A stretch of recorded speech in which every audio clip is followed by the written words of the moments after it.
भोजपुरी गाना का आनंद लेते रहिए। अच्छा लगे तो लाइक करें, शेयर करें। एक जने के नया नया शादी भइल बा, कहत तरी कौनी भाव में कहत तरी कोर भी रहो कहत तरी, अरे ये सैया ये राजा काहे के शादी कैला ठंडा में। ये सैया ये राजा काहे के शादी कैला ये ठंडा में।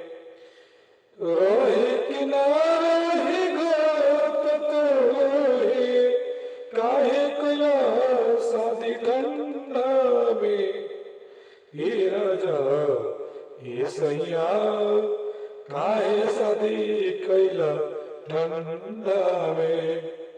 रोहे के विदेश से बीते तो काहे के कैला शादी ठंडा में। ये सैया ये राजा काहे के शादी कैला ठंडा में। ये राजा ये सैया काहे के शादी कैला ये ठंडा में। रहे के बाहर काहे के कैलो शादी तुही यही ठंडा में। ये सैया ये राजा काहे के कैला शादी ठंडा में। रहे के ना रहे तुही दघोरी काहे के कैला शादी यही ठंडे में। ये सैया ये राजा काहे के शादी कैला ये ठंडा में। ये राजा ये सैया काहे के शादी कैला ठंडा में।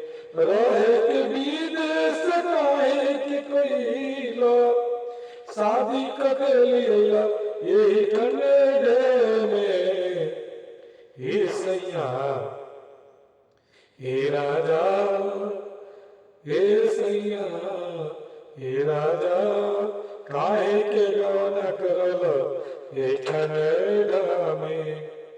कमाई के रहे तुही देख दुबई रहत देश विदेश में।